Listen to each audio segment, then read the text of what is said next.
الحمد لله وكفى وسلام على عباده الذين اصطفى أما بعد فأعوذ بالله من الشيطان الرجيم بسم الله الرحمن الرحيم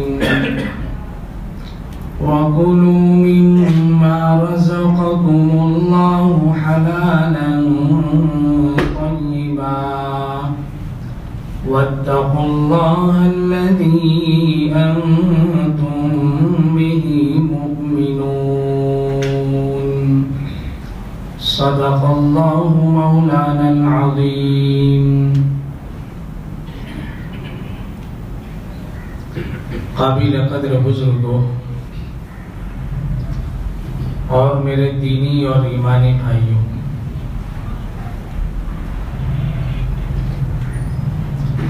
ہمارے دین نے اور ہمارے مذہب نے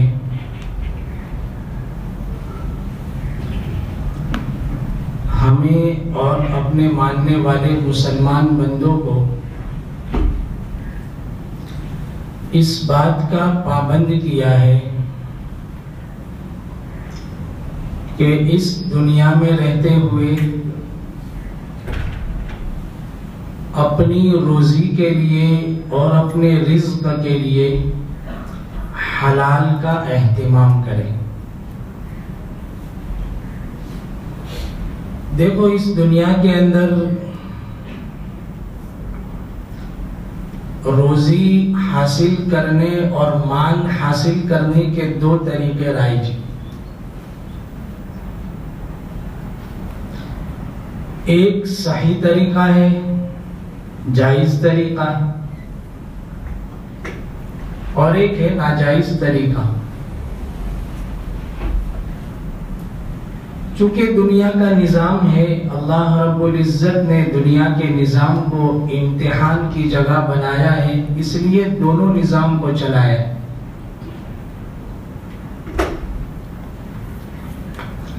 اور چونکہ یہ ہماری زندگی امتحان ہے، آزمائش ہے، اس لیے اس دنیا کے اندر اللہ رب العزت نے حرام مال حاصل کرنے کے اسباب زیادہ رکھے.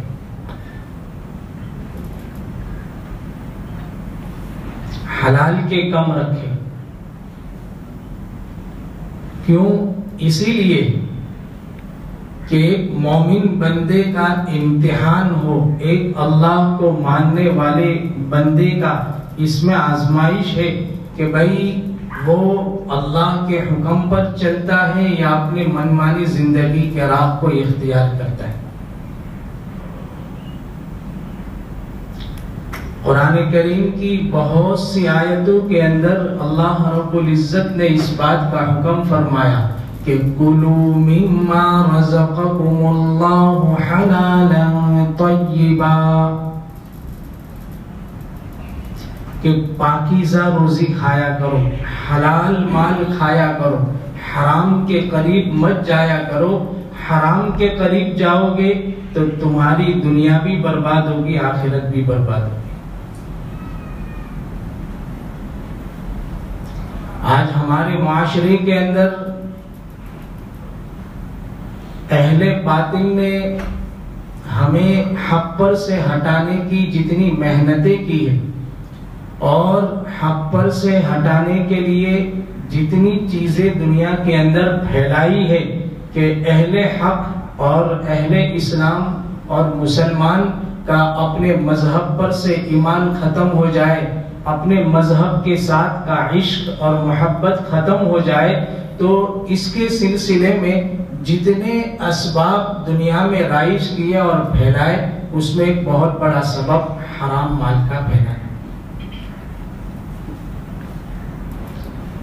کہ اس قوم میں مال کی محبت اتنی ڈال دو کہ یہ نہ دیکھیں کہ کہاں سے مال آ رہا ہے، حلال طریقے سے آ رہا ہے یا حرام طریقے سے آ رہا ہے، بس اس کے دل میں مال کی اور دنیا کی محبت پیدا ہو جائے گی، اور جب یہ مسلمان حلال اور حرام کا فرق ختم کر دے گا تو پھر یہ جتنی بھی عبادتیں کر لے، جتنی بھی نمازیں اور روزے رکھ لے، اس کا عمل اللہ کے یہاں کوئی قبول نہیں ہوگا۔ یہ ہمارے خلاف دعائیں کریں گے، دعا قبول نہیں ہوگی۔ حضرت نبی کریم صلی اللہ علیہ وسلم نے دعا قبول نہیں ہوتی اس کا ایک سبب بیان فرمایا کہ بعض لوگ پراگندہ بال، پراگندہ حال، میلے کچیلے کپڑے والے مسافر اللہ کو پکار پکار کر کہتا ہے یا ربی یا ربی یا ربی، اللہ سے رو رو کر کے کہتا ہے کہ پروردگار میری اس دعا کو قبول کر لے، پروردگار بہت پریشان ہوں، نمازیں پڑھتا ہے اور رو رو کر کے اللہ کے سامنے دعائیں کرتا ہے۔ حضور اکرم صلی اللہ علیہ وسلم فرماتے ہیں انا یستجاب لہ مطعمہ حرام ومشربہ حرام، حضور فرماتے ہیں اس کی دعا کیسے قبول ہو سکتی ہے جبکہ اس کا کھانا بھی حرام ہے، اس کا پینا بھی حرام۔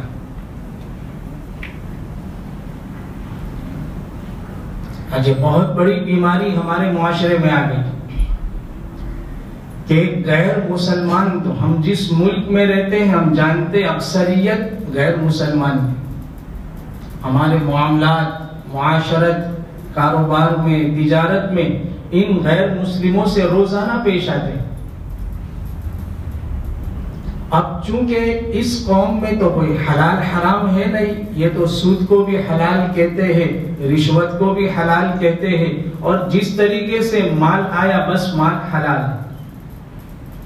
ان کی صحبت میں رہ کر ہمارے معاشرے میں بھی یہ بیماری آ گئی کہ ہمارے دلوں سے بھی سود کی جو برائی تھی اور شناعت تھی وہ ختم ہو گئی، رشوت کی برائیاں ختم ہو گئی، آج مسلمان بھی شوق سے سود کو کھانے لگا، سود پر پیسے پھرانے لگا۔ کیوں بھائی؟ پیسہ بڑھ رہا ہے، جانتا ہے کہ سود کھانا حرام ہے لیکن مال کی محبت اتنی زیادہ ہے کہ یہ مال کی محبت نے اسے اندھا کر دیا۔ میرے بزرگوں، سخت وعیدیں بیان فرمائی حضور پاک صلی اللہ علیہ وسلم نے، بڑی عجیب و غریب وعید ہے۔ آقائے مدنی سرکار دو عالم صلی اللہ علیہ وسلم ارشاد فرماتے ہیں جو شخص حرام مال کا ایک لقمہ کھاتا ہے، پورا کھانا نہیں، کتنا؟ ایک لقمہ حرام مال کا کھاتا ہے، اللہ رب العزت 40 مقبول نمازیں اس کی ختم کر دی۔ ہماری کتنی نمازیں مقبول ہیں ہمیں معلوم ہے، جبکہ ہماری نمازوں میں اللہ اکبر سے لے کر سلام تک پوری دنیا کی دنیا ہے۔ اگر امام صاحب سے بھول سے 4 کی بجائے 3 ہو جائے تو مجمع میں شک ہو جائے کہ بھائی کوئی کہے 3 ہوئی، کوئی کہے 4 ہوئی، پتہ ہی نہیں ہے کیوں کہ توجہ نماز میں نہیں تھی، توجہ تو دکان میں تھی۔ اس پر ایک لطیفہ یاد آیا کہ ایک موقع پر عشاء کی نماز کے اندر امام صاحب نے 3 رکعتیں پڑھا، ہوتی ہے بھول، 3 رکعت پر سلام پھیر دیا۔ اب مجمع میں اختلاف ہو گیا، جیسا ہمارے معاشرے کا اصول ہے، ہر چیز میں اختلاف ہی اختلاف۔ اب ایک مجمع اس طرف کہ نہیں 4 ہوئی، ایک مجمع اس طرف کہ نہیں 3 ہی ہوئی۔ اب ایک صاحب تھے کونے میں بیٹھے ہوئے، انہوں نے کہا بھائی جھگڑا مت کرو، میں ایک بات کہتا ہوں، پکی بات۔ کہا کیا؟ کہا رکعتیں تو 3 ہی ہوئی۔ کہا تمہیں کیسے معلوم؟ ہمارے پاس 4 بھی کہنے والے، دلیل کیا ہے؟ کیا میں دلیل دیتا ہوں؟ میں تم سنو تو صحیح میری دلیل، پھر جھگڑا کرو۔ کہا کیا دلیل ہے؟ کہا دیکھو میری 4 دکانیں ہیں. کتنی دکانیں؟ 4 دکانیں. عشاء سے پہلے مغرب کے بعد چاروں دکانوں کو بند کر کے مسجد میں آتا ہوں نماز کے لیے. روزانہ عشاء کی 4 رکعت پڑھتا ہوں نے تو 1 رکعت میں 1 دکان کا حساب پورا کرتا ہوں. 1 رکعت میں 1 دکان کا حساب پورا کرتا ہوں. آج پکے طور پر میری 3 دکان کا حساب ہوا. 4تھی دکان کا حساب باقی رہ گیا. پتا چلا کہ رکعتیں کتنی ہوئی؟ 3 ہوئی. 4 ہوئی. یہ لطیفہ ہے میرے بزرگوں، لیکن حقیقت ہماری نمازوں کی یہی. کوئی ہو آج اللہ اکبر سے لے کر، چونکہ شیطان جو ہے نا، شیطان کی پہلی کوشش کیا ہے کہ بندے کو نماز سے روکو. بندے کو کس سے روکو؟ نماز سے روکو. اذان ہوئی کہ کوئی نہ کوئی کام یاد آئے گا کہ ہاں یار وہ کام تو رہ گئے، ابھی جواب ہوئے دوڑ بائی منی من سے 1:45. اب وہ 1:30 بھی گئی، 1:45 بھی گئی. رمضان میں تو خیر پڑھ لیتے ہیں، رمضان کے علاوہ ہے تو 1:30 بھی گئی، 1:45 2 گئی اور پوری ظہر گئی. احساس ہی نہیں ہوتا. اس بات کا احساس ہمارے دلوں سے ختم ہو گیا کہ میں اللہ کے اس حکم کو پورا کروں گا تو میرا رکا ہوا کام بھی اللہ پاک میرے لیے آسان فرما دے. ختم ہو گیا ایسا. نہیں، پہلے تو کام پورا کر، وقت چلا جائے گا تو نماز تو بعد میں پڑھ سکتے ہیں نا. اب تو لوگ سب مسئلے جانتے ہو گئے. ظہر کا وقت 4:30 بجے تک رہتا ہے. جتنے مسائل جانتے گئے نا اتنی ہمارا دین سے تعلق بڑھنا چاہیے تو دور ہوتا چلا گیا. قریب نہیں ہوئے ہم، دور ہو گئے دین سے.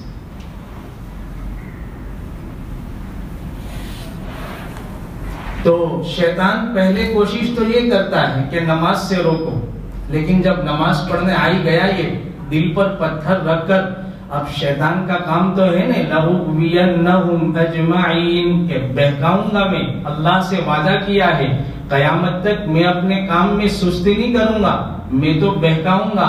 نماز میں آ گیا، اب کیا کرو؟ اس کی نماز کو خراب کرنے کی کوشش کرو. اس لیے عموماً جو کام نماز سے پہلے یاد نہیں ہوتا، آپ تجربہ کر کے دیکھ لیں، وہ نماز میں یاد آتا ہے. اس پر بھی ایک لطیفہ ہے لیکن اب وقت نہیں ہے، چھوڑتا ہوں. تو میرے بزرگوں، میں بات کر رہا تھا مال حرام کے سلسلے میں کہ جو شخص ایک لقمہ حرام کا اپنے پیٹ میں ڈالتا ہے نے، آقائے مدنی سرکار دو عالم صلی اللہ علیہ وسلم فرماتے ہیں کہ اس کی 40 مقبول نمازوں کا ثواب اللہ ختم فرماتے ہیں. ایک حدیث پاک میں ارشاد فرمایا کہ جو بدن کا جو حصہ حرام مال سے پرورش پایا ہو، یعنی حرام مال اندر جا کر کے وہ بدن پروان چڑھا ہو، طاقتور ہوا ہو، حضور پاک صلی اللہ علیہ وسلم فرماتے ہیں النار اولا بھی، کہ اس کے لیے جہنم زیادہ حقدار ہے. وہ بدن جنت میں جانے کا مستحق نہیں ہے، جہنم اس کے لیے زیادہ حقدار ہے، وہ جہنم میں جائے. ہمارے اسلاف کا اسی لیے بہت بڑا معمول تھا اور بہت بڑی احتیاطی زندگی تھی کہ ہمارے اسلاف کبھی حرام تو کیا مشتبہ مال کے بھی قریب نہیں جایا کرتے. آج ہم تو حرام کو شوق سے کھاتے. مفتی صاحب کو پوچھا ہے حرام ہے، کہا دوسرے مفتی صاحب کے پاس جاؤ، ان کو سمجھ میں نہیں آتا، اتنی مہارت نہیں ہے، دوسرے کے پاس. دوسرے کے پاس بھی جواب نہیں ملا، تھا تیسرے کے پاس جاؤ، اور جس نے کسی بھی شکل نکال کر کے حلال کہہ دیا اس حرام کو، کہا یہ مفتی صاحب بہت جانتے، ان کو بہت ہی. میں حضرت مفتی محمود صاحب باردولی دامت برکاتہم جو مشہور و معروف ہے، ان کے پاس بیٹھا ہوا تھا ایک مرتبہ. تو ایک صاحب آئے اور بیاج کا یا کسی سلسلے کا وہ مسئلہ پوچھنے لگے.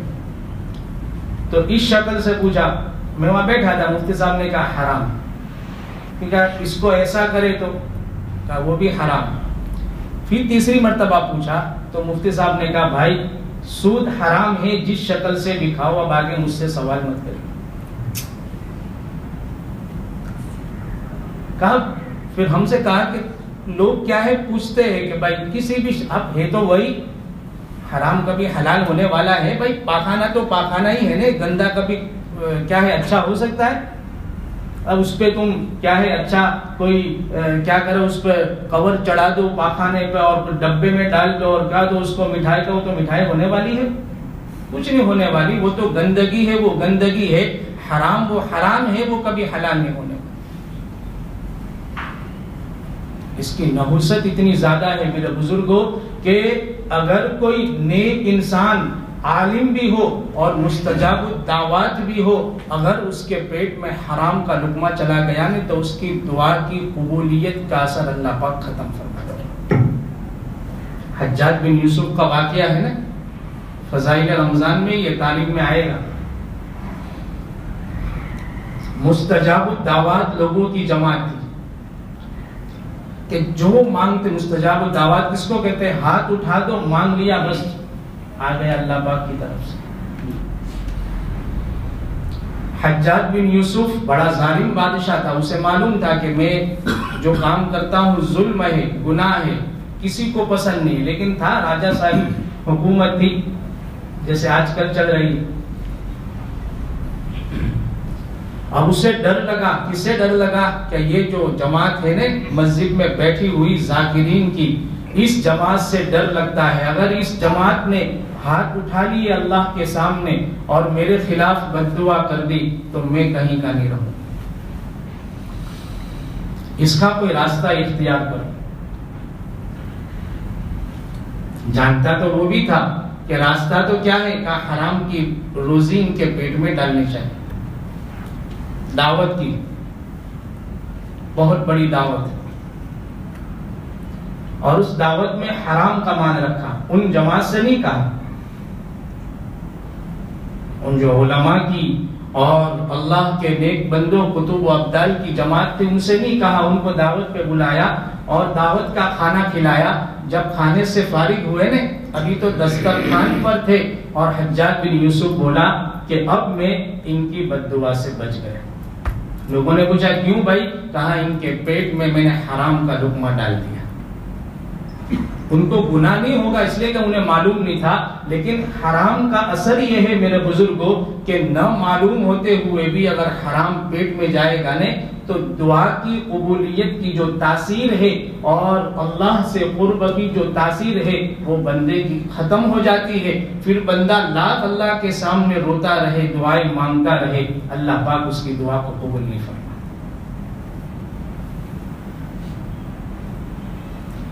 آج ہمارے معاشرے پر غور کرو کیا حال ہے۔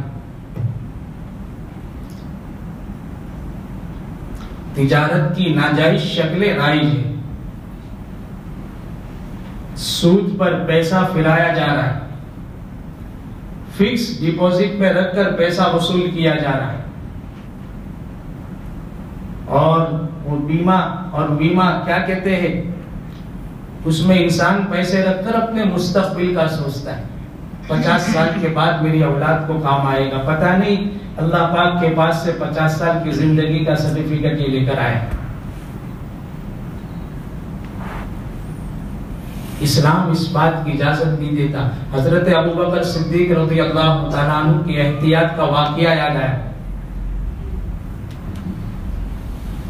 ان کے کسی دوست نے ان کو ایک مشتبہ مال کھلا دیا، یعنی مشتبہ مال کیسا تھا، زمانے جاہلیت میں کوئی شرطیں لگایا کرتے تھے، جب تو جائز تھی شرطیں، اسلام نہیں آیا تھا۔ تو ان کا ایک دوست آیا، ایمان لانے کے بعد ان کا ایک دوست آیا اور ان کو کچھ ہدیہ دیا، حضرت ابوبکر نے وہ کھا لیا۔ ان کے دوست نے پوچھا کہ تم نے پوچھا نہیں میرے کو کہ کہاں سے لائے؟ کہا یار میں تو بھول گیا، کہاں سے لائے؟ کہا 5-6 سال پہلے، 8-10 سال پہلے، پتہ نہیں میرا ایک شرط کے اوپر ایک شخص سے لینا تھا، وہ دے نہیں رہا تھا، آج اس نے مجھے اپنا وہ پرانا جو میرا ہوتا تھا وہ مجھے دیا، جو حرام تھا وہ دیا، تو میں اس سے کچھ خرید کر کے آپ کے لیے لایا اور آپ کو کھلایا۔ حضرت ابوبکر نے فرمایا کہ تم نے تو مجھے مار دیا، اب یہ لقمہ تو میرا مشتبہ مال کا میرے اندر چلا گیا۔ چنانچہ قے کرنا شروع کیا، منہ میں انگلیاں ڈالتے رہے، قے کرتے رہے۔ گھر والوں کو ترس آ گیا، رحم آ گیا، کہا کیا کرتے ہو، جان چلی جائے گی۔ تو صدیق اکبر کا جملہ آج بھی کتابوں میں محفوظ ہے کہ اگر وہ آخری لقمہ بھی حرام کا، اگر اس کے نکلنے کے ساتھ ساتھ میری جان بھی نکل جائے تو مجھے گوارا ہے، لیکن اس بات کو گوارا نہیں کرتا کہ حرام لقمہ میرے پیٹ میں باقی رہے۔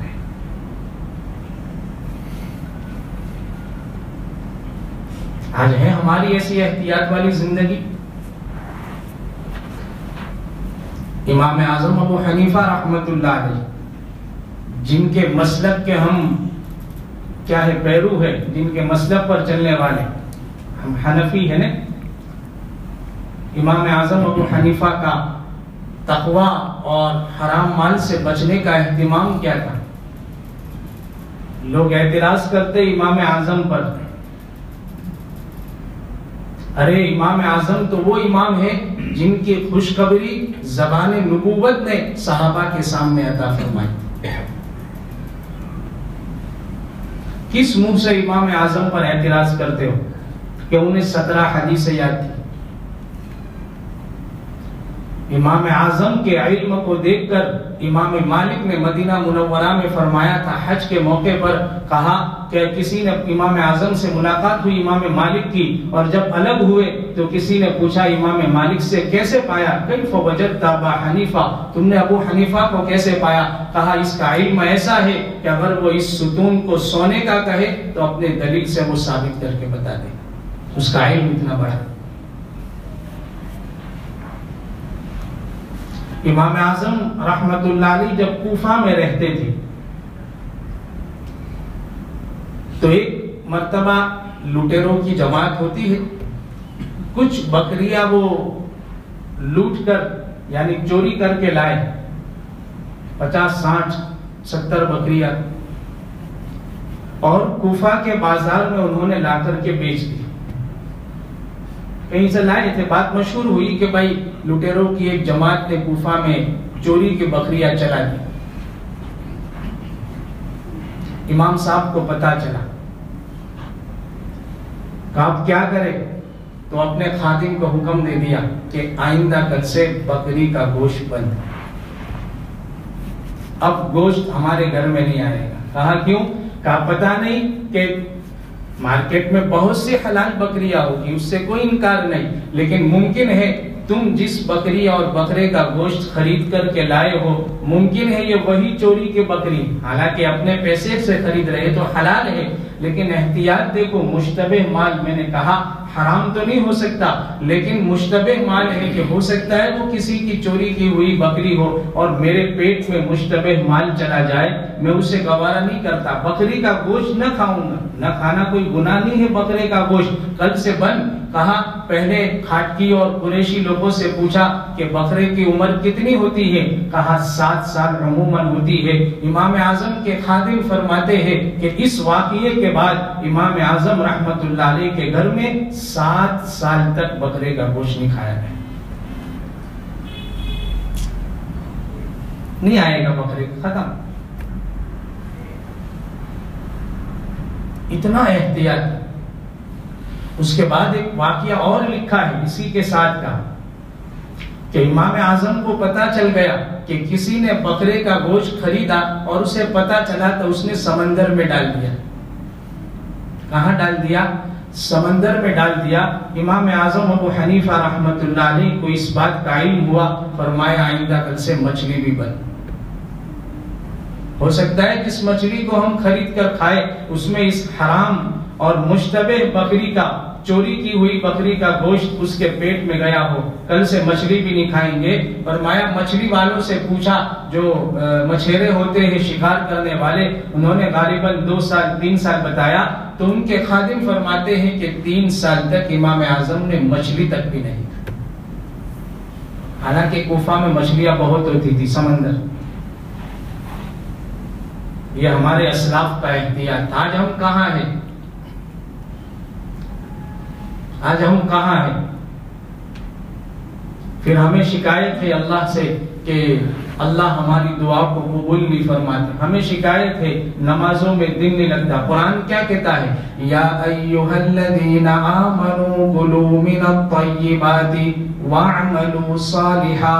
مفسرین فرماتے ہیں اللہ نے پہلا حکم دیا حلال کھاؤ، اس کے بعد حکم دیا نیک اعمال کرو. مفسرین فرماتے ہیں پیٹ میں حلال کا لقمہ جائے گا تبھی نماز کی توفیق ملے گی،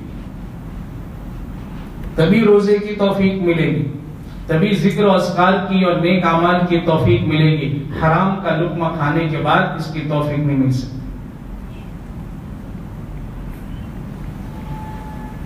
آج ہمارے معاشرے میں اس کی اصلاح کی ضرورت ہے. حضرت علی بن مدینی کا ایک واقعہ یاد آیا. حضرت علی بن مدینی رحمت اللہ علیہ بہت بڑے محدث گزرے.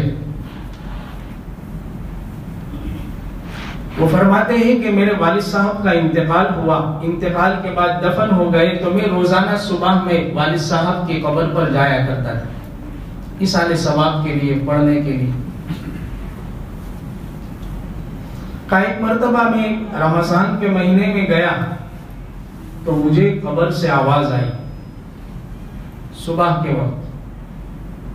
وہ آواز بڑھتی گئی اور ایسا محسوس ہوا کہ اس قبر میں صاحب قبر کو عذاب ہو رہا ہے. میں کچھ دور گیا، تحقیق کی پتہ چلا کہ ایک قبر ہے، وہاں سے چلانے کی اور آگ کے دھوئیں نکل رہے اور چلانے کی آواز آ رہی ہے، کوئی عذاب ہو رہا ہے.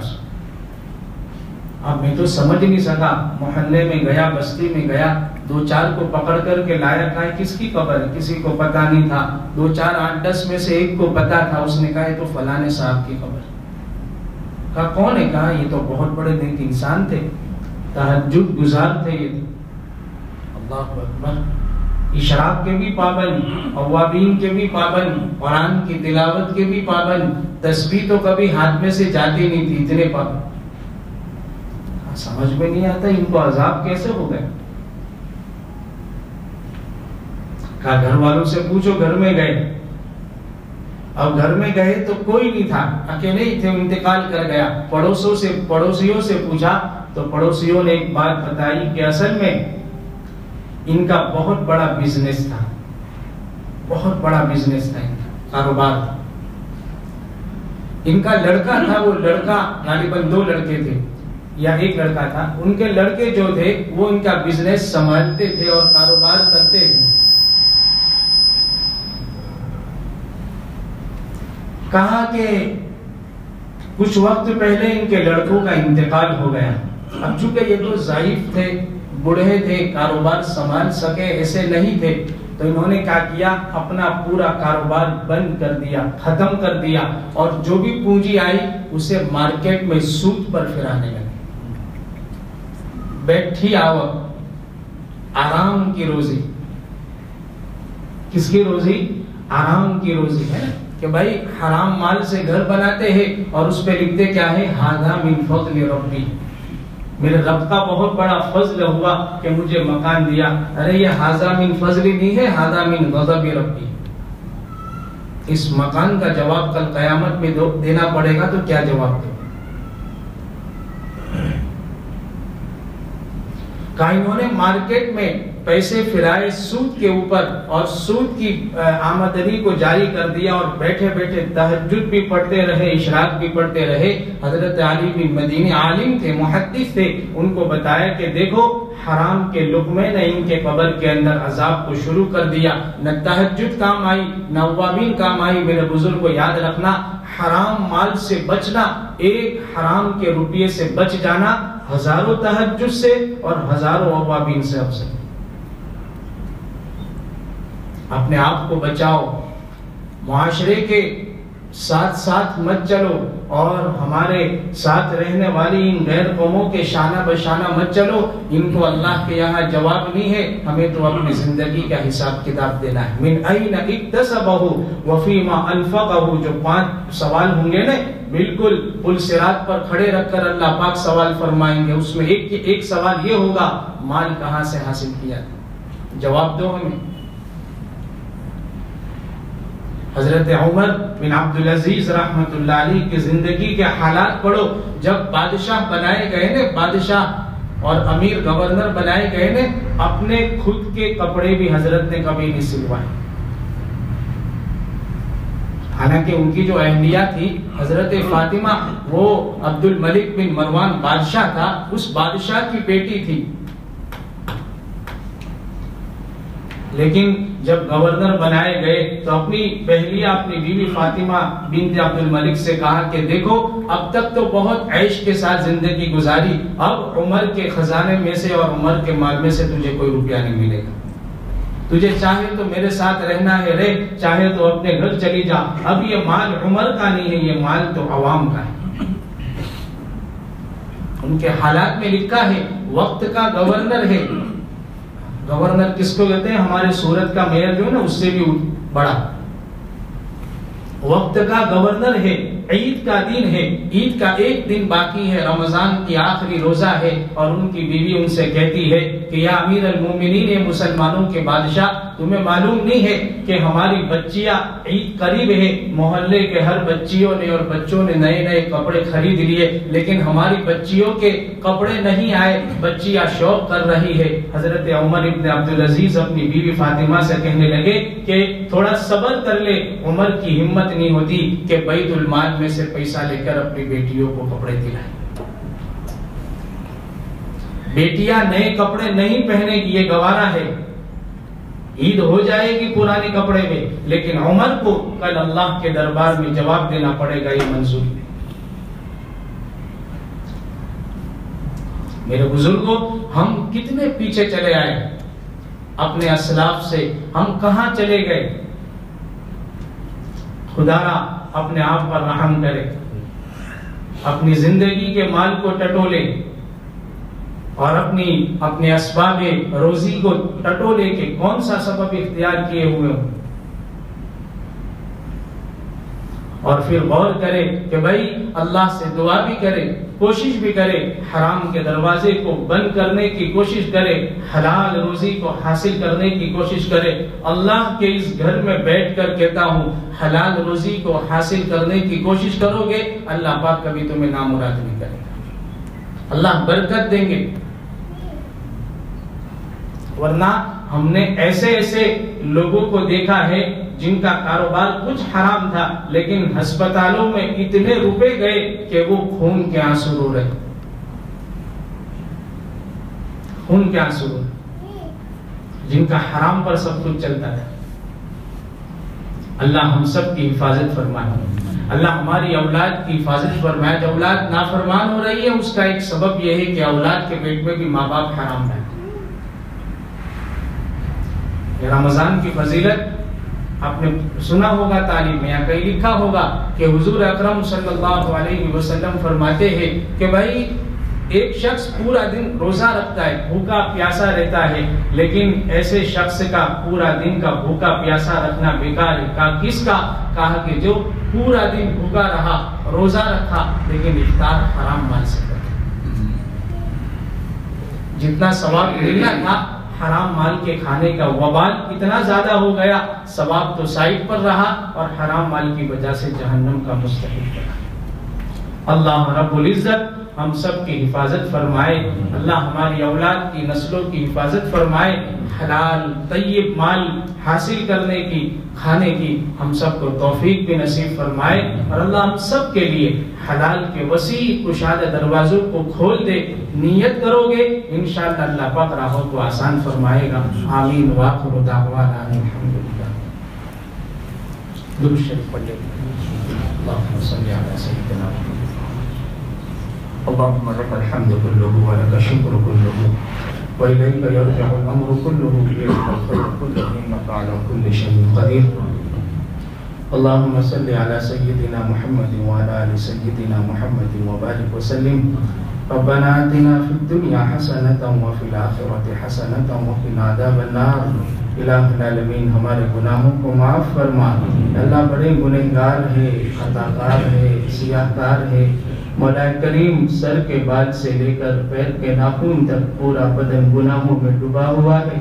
مولا کریم رات دن گناہوں کے سمندر میں پڑے ہوئے ہیں. بدن کا رواں رواں گنہگار ہے، بال بال گنہگار ہے. مولا کریم یہ تو تیرا احسان ہے، تو نے ہمیں گناہوں میں دیکھتے ہوئے بھی کبھی اپنی نعمتوں کو بند نہیں فرمایا، کبھی ایک وقت کا کھانا بند نہیں کیا، کبھی پانی کو نہیں روکا، کبھی ہوا کو نہیں روکا. میرے مولا تو چاہتا تو سب کچھ کر سکتا تھا، تو چاہتا تو ہمیں سزا دے سکتا تھا، ہمارے ہاتھ پاؤں توڑ سکتا تھا، اللہ گویائی کو سنوائی کو اللہ پاک ختم کر سکتا تھا، ایسی بیماری میں ڈال سکتا تھا کہ ہمارا کوئی ہم کہیں کے نہ رہتے. لیکن میرے مالک تو نے رحم فرمایا، کرم فرمایا. اللہ فرشتوں سے کہا کہ میرے اس بندے کے گناہ کو مت لکھنا، مجھے امید ہے میرا بندہ توبہ کر لے گا، مجھے امید ہے میرا بندہ ایک دن معافی مانگ لے گا.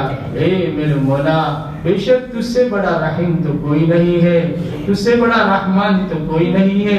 ایک چھوٹا سا بچہ بھی ہوتا ہے، گھر میں 2-4 مرتبہ بھول کر لیتا ہے، ماں اسے تماچا مار دیتی ہے، باپ اسے غصے میں تماچا مار دیتا ہے. میرے مولا تو نے ہزاروں لاکھوں گناہوں میں دیکھا، کبھی تماچا نہیں مارا.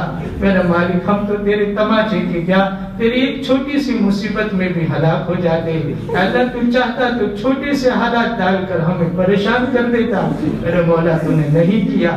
بے شک تو 70 ماؤں بلکہ 100 ماؤں سے زیادہ مہربان ہے. اے مہربان آقا، اے رحمان آقا، تجھ سے تیرے رحم کی بھیک مانگتے ہیں، تجھ سے معافی کی بھیک مانگتے ہیں. میرے مولا یہ تو رمضان کا مہینہ ہے، یہ تو مبارک مہینہ ہے. ہم نے دنیا میں دیکھا ہے جب خوشی کے دن آتے ہیں تو وہ گھر والے آنے والے سائل کو منع نہیں کرتے. شادی کا دن ہے، دے دو جتنا آئے اتنا دے دو. میرے مالک یہ رمضان کا مہینہ تو اللہ پاک تو نے اپنے بندوں کو خوشی کا مہینہ دیا ہے. میرے مالک تجھے خوشی کے مہینے میں تیرے بندے تجھ سے دعا مانگتے ہیں تو ہم سائلین کو بھی منع نہ کرنا، ہم سائلین کو بھی واپس نہ ٹھکرانا. ہماری مانگوں کو پوری فرما دینا، ہماری مرادوں کو پوری فرما دینا اور ہم سب کی مغفرت کے فیصلے فرمانا. الہ العالمین ہمارے والدین کو معاف فرما دے، اساتذہ کو معاف فرما دے، مشائخ کو معاف فرما دے، ہمارے اقربا رشتہ دار اہل و عیال کو معاف فرما دے، ہمارے دوست احباب، ہمارے محسنین متعلقین اور پوری امت مسلمہ کو معاف فرما دے. اللہ امت کے حال پر رحم فرما دے. اللہ امت کا اس وقت پرسان حال کوئی نہیں، امت بڑی پریشان ہے، امت کی بربادی کی خبریں آ رہی ہے. پورے عالم کے اندر اگر کسی قوم کی بربادی کی ناکامی کی خبریں آتی ہو تو وہ مسلمان ہے. اے مولا ہم کہاں چلے گئے، ہم نے تیرے حکموں کو چھوڑ دیا، تو نے ہمیں چھوڑ دیا. اے اللہ اس امت پر سے اپنے غضب کی نظروں کو ہٹا لے. میرے مولا تیرے سوا ہمارا ہے بھی کون، کوئی نہیں ہے. یہ نشکالہ ہمارے نبی بھی اس امت کو تیرے حوالے کر کے گئے تھے. میرے مالک تو اس امت کا حامی و مددگار بن جا. اللہ اس امت کو دشمن کے حوالے نہ فرمانا. میرے مولا اس امت کو دشمن کے حوالے نہ فرمانا. میرے نبی نے بدر کی رات میں دعا مانگی تھی، اے اللہ ان تہلک هذه الإصابة لن تعبد فی الارض ابدا. میرے مالک تیرے نبی نے دعا مانگی تھی کہ اللہ اس جماعت کو ہلاک مت کرنا. میرے مالک اگر ہم بھی ہلاک ہو گئے، میرے مالک تیرے نبی کو تکلیف ہوگی. اے اللہ تو ہمیں ان دشمنوں کے حوالے نہ کرنا. الہ العالمین ان باطل والوں کے اور ان اہل باطل کے حوالے نہ فرمانا جو ہمارے ساتھ ظلم کا برتاؤ کرتے، جنہوں نے ہمارے بوڑھوں کو بھی نہیں چھوڑا، ہماری عورتوں کو نہیں چھوڑا، ہمارے چھوٹے چھوٹے بچوں کو شہید کیا. پھر مالک ان ظالموں کے حوالے ہمیں نہ فرمانا. اے اللہ ہمیں کامیابی نصیب فرمانا. اللہ اس امت کی مدد فرما لے، اس امت کے حال پر رحم فرما دے، اس امت کو حرام مال سے بچنے کی توفیق دے دے، حرام ذرائع کو چھوڑنے کی توفیق دے دے، امت سے اور ہمارے معاشرے سے حرام کو ختم فرما، حلال کے راہوں کو کھول دے، یا اللہ حلال دروازوں کو کھول دے، حلال کے وسیع دروازوں کو کھول دے، حلال پاکیزہ روزی حاصل کرنے کی فکر نصیب فرما دے۔ اس امت کا بہت بڑا مجمع حرام کام میں، حرام روزی کے اسباب میں پھنسا ہوا ہے، یا اللہ اس امت کو اس سے نجات دے دے، سود سے نجات دے دے، رشوت سے نجات دے دے، سود پر پھرنے والے پیسوں سے امت کو نجات دے دے، یا اللہ ناجائز تجارت سے نجات دے دے، شراب کی تجارت سے نجات دے دے، جوئے سے نجات دے دے، یا اللہ سٹے سے نجات دے دے، اس امت کو حرام سے بچا لے اور حلال کی روزی کے اسباب کو اختیار کرنے کی توفیق عطا فرما۔ الہ العالمین ہمارے بیماروں کو شفا عطا فرما۔ اے اللہ بہت سے لوگ بیچارے بیمار ہیں، اے اللہ خاص طور پر اس مرض میں بہت سے لوگ اللہ پاک ملوث ہے، اے اللہ سب کو شفا کاملہ عاجلہ عطا فرما، ہم سب کی حفاظت فرما، پوری امت کی حفاظت فرما، پوری انسانیت کی حفاظت فرما۔ بے شک میرے مولا تو نے اس بات کا سبق سکھایا ہمیں کہ تیری قدرت کے سامنے انسانیت لاچار ہے، تیری قدرت کے سامنے ہم کچھ نہیں کر سکتے۔ بھلا اللہ پاک الگ الگ طریقے کے علاج آ گئے اور بھلی ویکسینیں آ گئی، لیکن میرے مالک سب غیر مؤثر ہو گئی۔ بے شک تیری قدرت کے سامنے دنیا کی سپر پاور بھی عاجز ہے، بڑے سے بڑا مشین بھی عاجز ہے۔ جس بیماری کو تو بھیج دے تیرے سوا کوئی لوٹا نہیں سکتا۔ اے اللہ ہم تو تجھ سے ہی دعا مانگتے ہیں، تو نے اب تک ہمیں بچایا، ہمیں آئندہ بھی ہمیں بچا لینا، ہمارے ماں باپ کو بچا لینا، اہل و عیال کو بچا لینا، دوستوں کو بچا لینا، امت کو اور پوری انسانیت کو بچا لینا۔ الہ العالمین بیماروں کو شفا دے دے اور مرحومین کی مغفرت فرما دے۔ اس محلے میں جتنے تیرے بندے بندیاں تجھے پیارے ہو گئے، قریب زمانے میں بعید زمانے میں، سب کی بال بال مغفرت فرما دے۔ الہ العالمین ان کے قبروں کو نور سے بھر دے، حسنات کو قبول فرما لے، سیئات سے درگزر فرما لے، جنت الفردوس میں اعلیٰ مقام نصیب فرما، جہنم کے اور قبر کے عذاب سے حفاظت فرما۔ الہ العالمین یہ مجمع قرآن کی نسبت پر تیرے گھر میں آ کر کے بیٹھا ہے، اے اللہ اس کے آنے کو قبول فرما لے، قرآن سے تعلق نصیب فرما دے، قرآن والوں کے زمروں میں ہم سب کو شامل فرما لے۔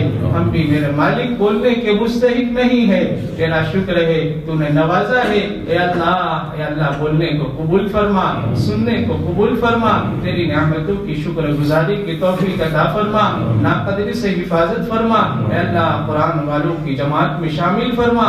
کل قیامت کے دن قرآن جن لوگوں کی سفارش کرے گا ہمیں بھی ان میں شامل فرما لینا، اور قرآن کی سفارش سے ہمیں جنت میں داخلہ نصیب فرما لینا۔ الہ العالمین جو مانگا ہے عطا فرما، اللہ بہت کچھ مانگنا تھا نہیں مانگ سکے، اپنی شائع نشان عطا فرما۔ اے اللہ یہاں جتنے تیرے بندے موجود ہیں ہر ایک کی جائز مرادیں پوری فرما دے، ہر ایک کو اللہ پاک بیمار ہو تو شفا دے دے، پریشان حال ہو تو پریشانیوں کو دور فرما دے۔ اس محلے پر اپنی خصوصی رحمت نازل فرما، بچوں جوان بوڑھوں مرد عورتیں سب کو نیک صالح بنا، نمازوں کے پابند بنا، مل جل کر رہنے والا بنا، آپس میں میل جول نصیب فرما، جھگڑوں سے حفاظت فرما۔ اے اللہ اتحاد اتفاق کی دولت سے مالا مال فرما۔ اے اللہ یہاں جتنے خیر کے کام ہو رہے ہو اسے قبول فرما، جتنی برائیاں ہو رہی ہو دور فرما، اس مسجد کو قبول فرما، مسجد بھی اللہ اس مسجد کو آباد فرما، اللہ مسجد والوں کو آباد فرما۔ اے اللہ زیادہ سے زیادہ یہاں پر تیری عبادت کرنے والے بندے پیدا فرما۔ الہ العالمین جو مانگا ہے عطا فرما۔ حضرت نبی پاک صلی اللہ علیہ وسلم نے جتنی خیر آپ سے مانگی ہم سب کا حصہ نصیب فرما، جن شرور سے پناہ چاہی ہماری پوری امت کی حفاظت فرما۔ اے اللہ ٹوٹی پھوٹی دعائیں محض اپنے فضل و کرم حضرت نبی پاک صلی اللہ علیہ وسلم کے صدقے میں قبول فرما۔ وصلی اللہ تعالی علی خیر خلقہ سیدنا محمد و آلہ و اصحابہ اجمعین برحمتہ۔